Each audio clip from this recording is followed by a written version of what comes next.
সরকারের নানা পদক্ষেপের পরও তেলের সংকট কাটছে না। রাজধানী সহ সারা দেশের ফিলিং স্টেশনগুলোতে দেখা যাচ্ছে গাড়ির দীর্ঘ লাইন।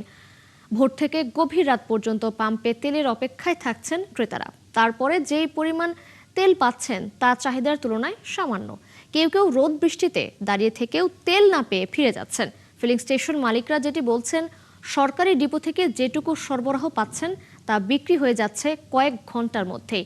ঘন্টার পর ঘন্টা অপেক্ষায় থাকা গ্রাহকদের অভিযোগ, একদিকে চাহিদা মতো তেল না পেয়ে কর্মঘণ্টাও নষ্ট হচ্ছে। দর্শক, কুমিল্লায় জ্বালানির সংকট চলছে। সেখানে পরিস্থিতি নিয়ন্ত্রণে রাখতে এলাকাভিত্তিক রেশনিং পদ্ধতিতে তেল দেয়া হচ্ছে। তবে প্রতিদিনই পাম্পগুলোতে তৈরি হচ্ছে দীর্ঘ যানবাহনের সারি। এ নিয়ে আর তথ্য জানাতে আমাদের সাথে যুক্ত হচ্ছেন সহকর্মী এনামুল হক। এনামুল, কখন থেকে তেল দেওয়া শুরু করছে পাম্পগুলো?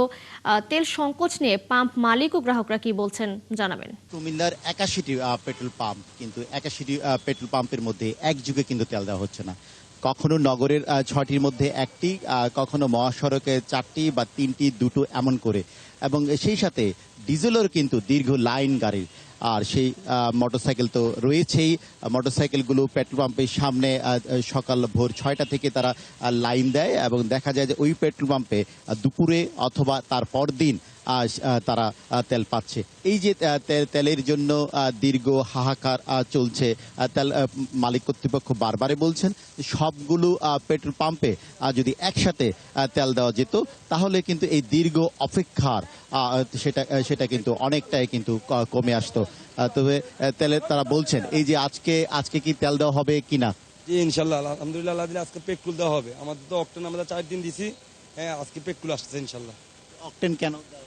অক্টেন আমাদেরকে 3 দিন দেওয়া হয়েছে। 3,27,000 লিটার অক্টেন আমরা 3 দিনে বিক্রি করছি। তো আর তো দেওয়া হয় না, এখন পেট্রোলটা দেওয়া হচ্ছে। এখন পেট্রোল দিচ্ছে না, এখন পেট্রোল দিচ্ছে। কেমন এই দীর্ঘ লাইনের সারি তো অনেক লাইন। এই লাইনের সিরিয়াল তো আর শেষ করা যাবে না। লাইনের সিরিয়াল, কাস্টমারের ভোগান্তি, সাধারণ পাবলিকে জাম চটের ভোগান্তি, চারিদিক দিয়ে আমরা অনেক ঝিমঝিম অবস্থায় আছি। আমাদের এই জন্য প্রশাসন আমাদেরকে অনেক হেল্প করতেছে। আসলে পাবলিক বুঝতে চায় না, একবারের জায়গায় 2বার তেল নিতে আসতেছে। এটা তো সাধারণ পাবলিকের ভোগান্তি বিষয়। আপনি একটা জিনিস ফলো করে দেখবেন যে একটা টাঙ্কির ভিতরে 500 টাকার তেলের কথা বললে 100-200 টাকার তেল বলে ফুল হয়ে যায়। তাহলে এত তেল নেওয়া তো তোমাদের দরকার না, আরেকজনের সুযোগ দেওয়া দরকার। এটাই আমাদের কর্তৃপক্ষের দায়িত্ব আর কি। আসলে যারা পাম্প মালিকগুলো বলছেন তাদের যে চাহিদা, সেই চাহিদা মোতাবেক কিন্তু তারা কিন্তু তেল পাচ্ছেন না। যদি সেই ডিপো থেকে চাহিদা মোতাবেক তেল সরবরাহ করা যেত, সেই জন্য সেই সমস্যার সমাধান হতো। এনামুল হক, আপনি এই সঙ্গেই থাকবেন। ধন্যবাদ যুক্ত হওয়ার জন্য। দর্শক, জ্বালানি সংকটের খবর জানাচ্ছেন আমাদের সহকর্মী এনামুল হক।